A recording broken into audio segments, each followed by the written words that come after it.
Hello everyone, माँ की रसोई में आप सभी का स्वागत है। आज हम बनाने जा रहे हैं कटहल और आम का ऐसा अचार जो कि आप बहुत ज़्यादा पसंद करेंगे और इसको बनाना बहुत ही ज़्यादा आसान है। बहुत आसान तरीके से और फटाफट से बन जाता है। तो चलिए फटाफट से आज हम कटहल और आम का अनोखा अचार बनाना शुरू करते हैं। तो उसके लिए हमने यहाँ पे 2 कच्चे आम लिए हैं। आपको ज़्यादा बनाना है तो आप ज़्यादा भी ले सकते हैं इससे। और यहाँ पे जो कच्चे आम हैं हम उनको छील लेते हैं इस तरीके से। कटहल और आम के अचार तो आपने बहुत तरीके के बना के खाए होंगे, पर यहाँ पे जो हम जिस तरीके से बनाने जा रहे हैं इस अचार को, बहुत ही ज़्यादा आप सभी को पसंद आने वाला है। तो यहाँ पे 2 आम हमने लिए थे और उनको अच्छे से हमने छील लिया है। कटहल को कट करने से पहले हम हाथों को अच्छे से ग्रीस कर लेते हैं सरसों तेल से। सरसों तेल से ग्रीस करना बहुत ही ज़्यादा ज़रूरी है, नहीं तो इसके जो रस निकलते हैं वो हाथों में चिपक जाएंगे और हाथ जो है ना स्टिकी स्टिकी सा हो जाता है और साथ ही में फिर वो बाद में ब्लैक भी पड़ जाते हैं।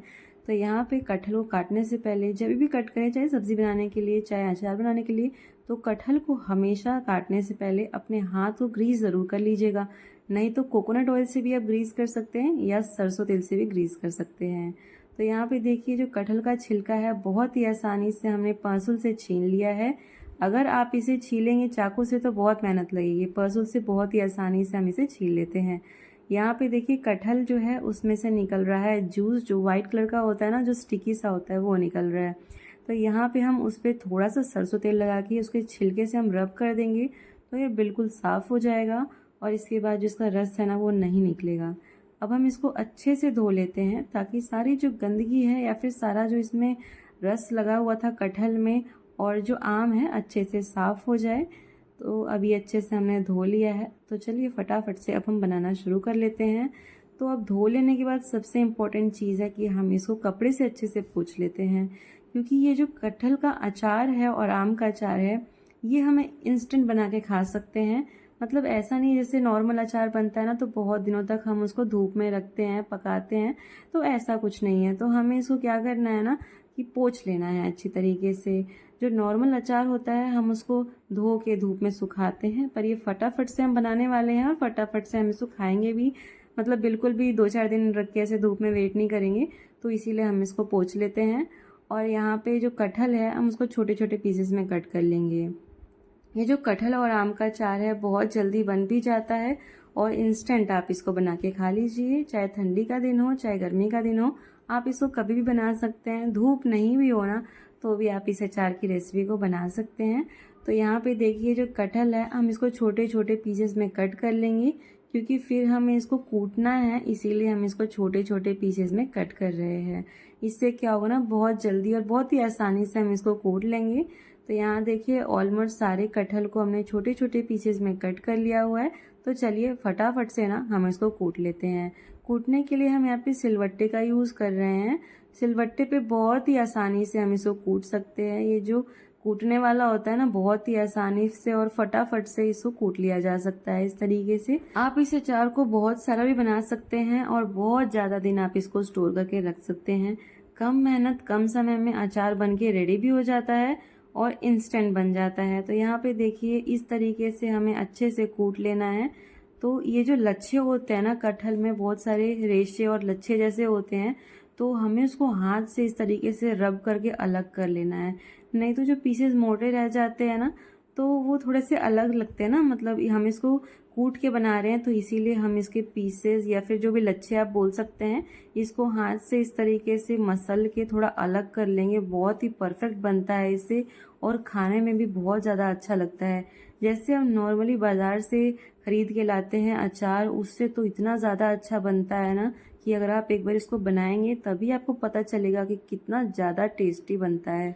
अभी सारे कटहल को हमने कूट लिया हुआ है। तो यहाँ पे देखिए हम इसके भी जो लच्छे हैं ना वो अलग कर लेते हैं और इसको हम डाल लेते हैं बड़े से बाउल में। तो चलिए अभी कटहल का तो हो गया है, अब हम कच्चे आम का कर लेते हैं। तो यहाँ पे देखिए ये जो बड़े वाले घिसने वाले होते हैं ना हम उसका यूज़ करेंगे, इससे बड़े बड़े लच्छे निकलेंगे कच्चे आम के। जो छोटा वाला होता है आप चाहे तो उसमें भी कर सकते हैं, पर ये जो बड़े वाले होते हैं ना आप इसमें करें तो ज़्यादा बेटर है। अच्छा, कच्चे आम को ना आप इस तरीके से घिस भी सकते हैं और जैसे हमने कटहल को कूटा था ना उस तरीके से हम सब भी कूट सकते हैं। तो दोनों तरीके से आप इसको बना सकते हैं। तो यहाँ पे देखिए ऐसे लंबे लंबे से लच्छे जैसे निकले हैं कच्चे आम के और अब हम दूसरे तरीके से इसको बनाने वाले हैं। तो पहले आम को तो हमने घिस लिया था, अभी जो दूसरा कच्चा आम है ना, इसको हम जैसे कटहल को कूटे थे उसी तरीके से कूट के बनाने वाले हैं। तो यहाँ देखिए, सबसे पहले हम इसको छोटे छोटे पीसेज में कट कर लेंगे। एक और बात, ये जो बीज होते हैं कच्चे आम के, अगर आपके पास कोई भी काला बर्तन है, मतलब बहुत ज़्यादा काला पड़ गया है, तो ये जो कच्चे आम के बीज हैं, आप उसमें बर्तन में थोड़ा सा पानी डालकर और इस कच्चे आम के बीज को डाल के छोड़ देंगे, ओवरनाइट छोड़ देंगे तो और भी अच्छा। वो जो बर्तन है बहुत ही ज़्यादा साफ हो जाएगा। स्पेशली जो हमारे घर में कढ़ाइयाँ होती है ना, वो बहुत ज़्यादा काली हो जाती है बनाते बनाते। जो लोहे की कढ़ाई होती है उसके लिए भी तो बहुत ही ज़्यादा अच्छा है। तो आप इस तरीके से कच्चे आम का जो बीज होता है, अगर थोड़ा सा पानी डाल के छोड़ देंगे तो बर्तन आपका एकदम साफ हो जाएगा, पता ही नहीं चलेगा कि बर्तन नई है कि पुरानी है। तो ये टिप है, आप एक बार ज़रूर ट्राई करके देखिएगा इस टिप को। तो यहाँ देखिए, आम को हमने कूट लिया हुआ है, तो अब हम मसाले रेडी कर लेते हैं। यहाँ पे हमने 1 चम्मच ले लिया है धनिया, जो खड़ा धनिया होता है, और उसको हम भून लेते हैं। ये थोड़ा भुन जाए, इसके बाद हम इसमें डाल लेते हैं सौंफ 1 चम्मच। 1 चम्मच हमने इसमें अजवाइन डाली है। 2 चम्मच हम इसमें काली वाली राई डाल लेते हैं। और इन सभी मसालों को ना हम अच्छे से भून लेते हैं, जब तक से इसमें हल्की हल्की जो है ना आवाज़ नहीं आने लगती, तो तब तक से हम इसको भून लेते हैं। थोड़ा सा इसमें स्मोक में, यानी कि थोड़ा धुआं जैसा भी आने लगेगा, तो भी आपको पता चल जाएगा कि जो मसाला है ना वो भुन के रेडी हो चुका है। हम इसको ट्रेडिशनल तरीके से सिलवट्टे पे पीस के बनाने वाले हैं। आपके पास सिलवट्टा नहीं है तो आप इसको जार में भी पीस सकते हैं, बहुत ही अच्छा ग्राइंड हो जाएगा उसमें भी। पर यहाँ पे जो सिलवट्टे का टेस्ट आता है, मतलब जो मसाला सिलवट्टे पे हम पीसते हैं, उसका जो टेस्ट आता है ना, वो बहुत ही ज़्यादा अच्छा आता है। पहले के टाइम में ना सिलवट्टों पे ही बनाया करते थे जो बड़े लोग थे हमारे, तो बहुत ही परफेक्ट मसाले बनते हैं और बहुत ही अच्छा अचार भी बनता है। ये जो मसाले होते हैं उसका फ्लेवर कुछ अलग ही होता है। तो यहाँ देखिए, हम बिल्कुल ट्रेडिशनल तरीके से मसालों को इस तरीके से हम पीस रहे हैं, और आप देख सकते हैं बहुत ही फाइन सा पाउडर बन रहा है। तो इस तरीके से बहुत ही अच्छा और फाइन सा पाउडर बन जाता है। और हाँ, एक और चीज़, हम अचार के मसाले में जीरा को भी यूज़ करेंगे। हम इसको डालना भूल गए थे, तो हमने इसको बाद में रोस्ट कर लिया, और रोस्ट कर लेने के बाद हम इसको अच्छे से पीस लेते हैं सेम उसी तरीके से। तो अचार बन रहा है और जीरा ना डले तो ऐसा तो हो ही नहीं सकता। जीरा बहुत ही ज़्यादा ज़रूरी होता है अचार में। अचार के लिए सबसे मेन इंग्रेडिएंट होती है जीरा और राई। तो इसके बिना तो अचार का टेस्ट कैसा लगेगा। तो यहाँ पे हम भूल गए थे, तो हमने ऊपर से डाल के इसको अच्छे से पीस लिया हुआ है। तो देखिए, अचार का जो मसाला है ना वो बन के रेडी हो चुका है, और बहुत ही बढ़िया सी खुशबू आ रही है इसकी।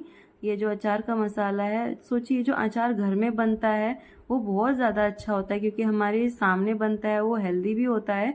और जो मार्केट का अचार होता है ना, उसकी कोई गारंटी नहीं है। तो आप इस तरीके से कम समय में और कम मेहनत में घर पे ही अचार बना के रेडी कर सकते हैं। तो ये जो मसाले हैं हमने डाल दिया है इसमें बाउल में, और साथ ही में हम 2 बड़े चम्मच डाल लेते हैं लाल मिर्च पाउडर। तीखा आपको कम पसंद है तो आप मिर्च पाउडर को कम या ज़्यादा भी कर सकते हैं। 1 चम्मच हमने इसमें हल्दी पाउडर डाल दिया है।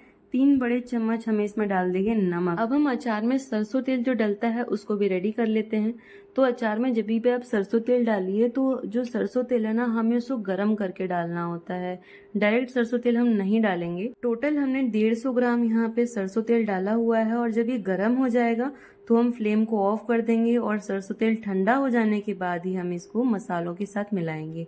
तो सरसों तेल अब ठंडा हो चुका है, और इसके बाद आप देख सकते हैं हमने इसको डाल दिए हैं मसाले में। अगर आपको सरसों तेल और ज़्यादा चाहिए तो आप और ज़्यादा भी डाल सकते हैं। तो सरसों तेल को जब भी डालें तो उसमें से जब भाप आने लगे, यानी कि जो धुआं जैसा होता है ना वैसा आने लगे गर्म होके, तब उसको ठंडा करके ही अचार में आप डाल सकते हैं। तो यहाँ देखिए, सारे के सारे जो मसाले हैं सभी को हम बहुत ही अच्छी तरीके से आपस में मिक्स कर लेते हैं। और यहाँ पे जो थोड़ा सा तेल बचा हुआ था ना, हम उसको भी डाल देते हैं। तो तेल आप कम या ज़्यादा कर सकते हैं, उसमें कोई बड़ी बात नहीं है। तो यहाँ पे देखिए, सारे के सारे जो मसाले हैं वो हमने मिक्स कर दिए हैं। तो ये जो कटहल और कच्चे आम का अचार है, कुचिला है, इसको कुचिला बोलते हैं हमारे यहाँ पे। तो ये बन के रेडी हो चुका है। तो अब चलिए हम इसको फटाफट से ना डाल लेते हैं जार में। तो जार जो है ना, वो हम शीशे का जो जार होता है ना वो यूज़ करेंगे, क्योंकि जो शीशे का कंटेनर होता है, आप बहुत दिनों तक इसमें अचार ना स्टोर करके रख सकते हैं, और बिल्कुल ख़राब भी नहीं होता है। तो यहाँ देखिए, बहुत ही अच्छा सा टेस्टी सा अचार बन के रेडी हो चुका है। आप इसको इंस्टेंट खा सकते हैं। हमारे तो यहाँ पे इसको कुचिला अचार बोलते हैं। आपके यहाँ पे क्या बोलते हैं, हमें कमेंट करके ज़रूर बताइएगा। क्योंकि ये जो अचार है ना, इस तरीके से आज तक आपने कभी देखा भी नहीं होगा ना सुना होगा, और बहुत ही ज़्यादा टेस्टी बनता है। एक बार से आप इस अचार की रेसिपी को ज़रूर बना के ट्राई कीजिएगा। और जो बचा हुआ तेल था हम ऊपर से डाल देते हैं। अभी आप चाहें तो ये जो अचार है इसको 2 से 3 दिन तक आप आराम से धूप में भी रख सकते हैं। उससे क्या होगा ना कि ये जो कटहल और आम है सॉफ्ट हो जाएगा, तब तो खाने में बहुत ही ज़्यादा अच्छा लगेगा। नहीं तो आप इसको एक भी दिन धूप में डालेंगे तभी ये बहुत ज़्यादा अच्छा लगेगा। थोड़ी देर तक इसमें धूप ज़रूर लगा लीजिएगा, क्योंकि जो कटहल है ना वो कच्चा ही हमने इसमें डाला है, इसलिए बस थोड़ी देर तक, यानी कि अगर आप आधा दिन में धूप लगा लेंगे ना तब भी ये रेडी हो जाएगा खाने के लिए। और अगर आप 2 से 3 दिन तक धूप में रखते हैं तब तो बात ही क्या है। तो यहाँ देखिए कटहल और आम का टेस्टी सा अचार बन के रेडी हो चुका है, और हमने इसको रख दिया है धूप में ताकि अच्छे से सेटल हो जाए और सॉफ्ट भी हो जाए। तो आप एक बार से कटहल और आम की अचार की इस रेसिपी को ज़रूर बना के ट्राई कीजिएगा। ये रेसिपी हो तो आपको सब्जी की ज़रूरत ही नहीं है, बिना सब्जी के ये रेसिपी बहुत ज़्यादा अच्छी लगती है। और बना के मुझे कमेंट ज़रूर कीजिएगा कि आपको ये रेसिपी कैसी लगी। तो मिलते हैं नेक्स्ट वीडियो में, तब तक के लिए बने रहें माँ की रसोई के साथ।